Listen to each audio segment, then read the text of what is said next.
Fight Live returns to Channel 5 this Friday. Two of Britain's most exciting super lightweights collide at London's legendary York Hall. Don't miss Eubank vs Farrell this Friday on Channel 5. I'm going to share something with you. That might put me in a very negative light, yeah. Relationships are not my forte. See if someone grabbed up my wife or something, completely different ballgame. I'll walk away from it, and this has been like a therapy session.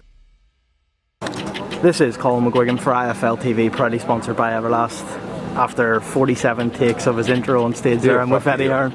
Mate, you can't be filming shit like that. You've got to get the angles right, as you saw, you know? Hey, here we are in Phoenix, Arizona, tuning in live to the press conference, you know, and then I look over and you're fucking filming the whole thing.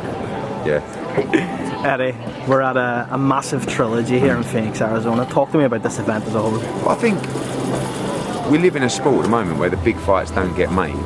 Here's one of the greatest fights in boxing getting made for the third time.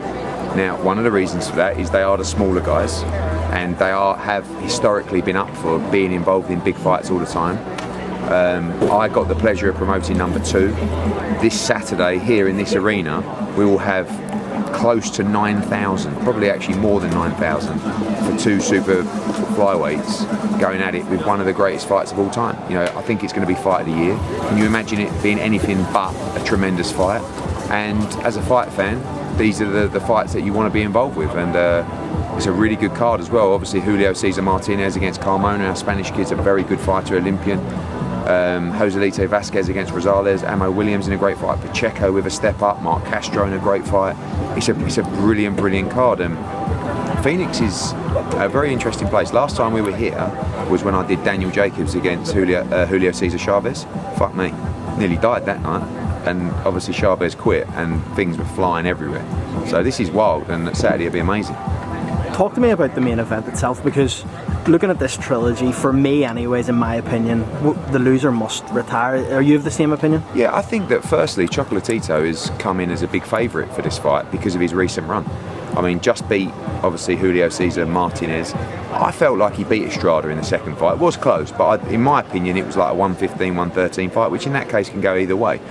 But he will feel like he deserved to win that fight.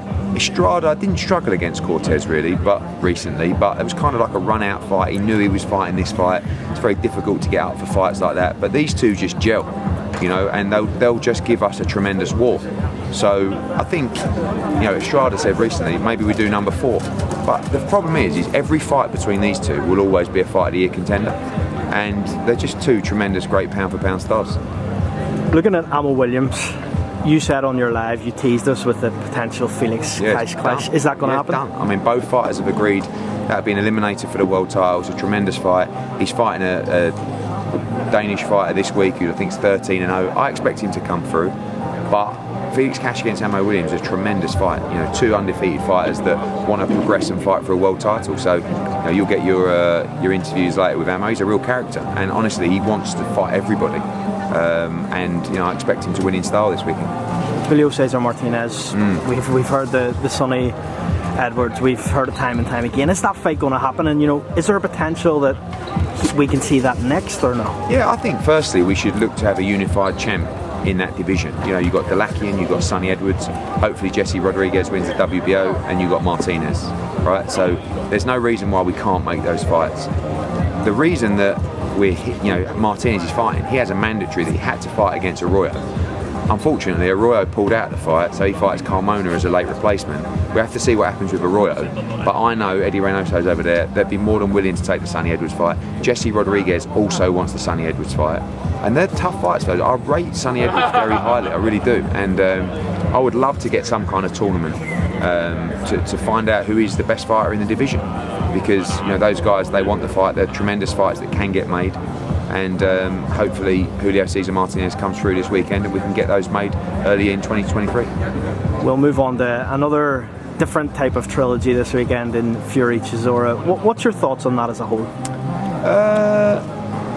I mean, it's 2 Brits fighting for the world heavyweight title, so it's always going to be a big fight. Obviously, on paper, they've fought twice already and Fury won both of those quite comfortably, so why would you do a trilogy? If they hadn't already boxed a couple of times, then I would say it's a decent opponent, really, because again, it's a Brit. Chisora's just coming off a win against Pulev, etc. But I know people have been moaning about the fight. I don't mind the fight, you know, they're a bit matey, but Chisora's always going to give you 110%. You know, and obviously we're behind him. He's a great guy, he's a great man. I'm delighted he's got his opportunity. Tyson Fury's a big favourite, but you never know in heavyweight boxing. Do you think that Usyk Fury goes next then? Probably. I mean, you know, we've heard some really interesting things from Fury this week. I was just showing you that clip. The same interview where he said it's not about the money, and then said literally a minute later, wherever the most money is, I'm going. He has confirmed that he does not want to fight for the IBF world title, so therefore he can't fight for the Undisputed. So, I mean, they're not my words, they're Tyson Fury saying, I'm telling you now, I am not fighting for the IBF world title. It is not on the line. I'm not paying them sanction fees unless they pay me back what I paid them in the past. So therefore, Filip Hrgović is now a shoo-in to be ordered to fight Alexander Usyk. So I think there's a very good chance that the IBF title will become vacant now for Usyk, which would be a shame because there'd be no Undisputed, but who knows? The reality is that money talks, and maybe the Undisputed is on the line. But obviously after Fury's comments, it's difficult for me because I have a great relationship with the Saudis. Prince Khalid's my friend, but I also work for Filip Hrgović. You know, we've had a couple of conversations later where almost Prince Khalid's gone to me, well, hang on, you know we want to do the Undisputed. I said, I know, but I can't not represent my fighter. And Kalle Sauerland obviously is pushing as well for Filip Hrgović to fight Usyk. So it's going to be interesting. But I do expect to see Fury Usyk next. Yes, I do. We heard some comments from Shelley Finkel this week. I think the lights have just went out here, but some comments from Shelley Finkel this week. Do you think that Wilder AJ fight could happen next? Or I know you've kind of laboured on the point that maybe Dillian White would fight Wilder next. What's your thoughts on that? I think the issue is if it was down to Anthony Joshua, he would fight Tyson Fury next, he would fight Dillian White next, he would fight Deontay Wilder next. It is quite likely that he will have a new trainer in place for the start of January. It's also quite likely that any new trainer would say, we would like to have a top 15 guy first before going into Deontay Wilder or whatever. I don't know is the answer. You know, I have spoken to Shelley Finkel this week and we've had a really nice conversation, in all honesty, which is quite refreshing. It's quite funny because although those conversations were only, 3-4 years ago, I don't know, I feel like I've learnt a lot since then. I've probably grown up quite a lot since then as well. And I said to Shelley, you know, look, let's wipe the slate clean. And he had a few words, I had a few words, said, good, let's get on. So nothing to report on those conversations, but the communication lines are open, which is great news, and we'll see where we get to. John Ryder, Canelo, Eddie Reynoso here. Talk to me about that. Eddie's over there. I've not had a chance to see him yet because I only got in last night, but ultimately John Ryder is the mandatory now for Canelo Alvarez. He does have some other mandatories as well, and again we talk about this sort of chronological system. But I want to make that fight. You know, if Saul wants a fight before Dimitri Bivol, that's the perfect fight. Now, the bigger question is where? You know, I've always wanted to take Saul around the world to fight. Mexico, London, but we can do that fight in London, in Mexico, and in Las Vegas or California. But the money's very different in all locations. So we'll have to see. So pleased that John Ryder gets his opportunity. And I hope that we can make that fight next. Finally, Eddie, matchroom schedule on the way. Yeah. Talk to me about the cities and the potential main events. I got in trouble, didn't I, on the Brawl Boxing podcast? Because I started reeling off. I forget how many people from the industry watch those interviews for information. And I've been very loose-tongued, haven't I, over the years, where I've probably given far too much away. But I've dropped in a couple, like Milan, that hadn't been, like, we don't have a fight actually secured for Milan yet, but then the Italians are on me, so we're going, and then Robbie Davis tweeted again, oh no, Liverpool. I'm like, shit, I forgot Liverpool. Liverpool's March the 11th. I've just finished a meeting now where we have been through 9 shows in 6 different countries. The schedule's looking fantastic.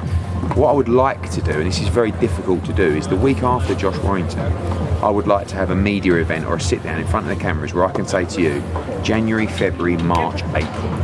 That's so difficult to do in boxing. but really important, especially when you have a subscription service like DAZN. So, you know, the schedule for DAZN next year looks fantastic. So many great fights, so many great nights, and we're working hard to lock that in. We'll catch up at the weigh-in tomorrow. Thanks, Eddie. Cheers, Appreciate mate. it.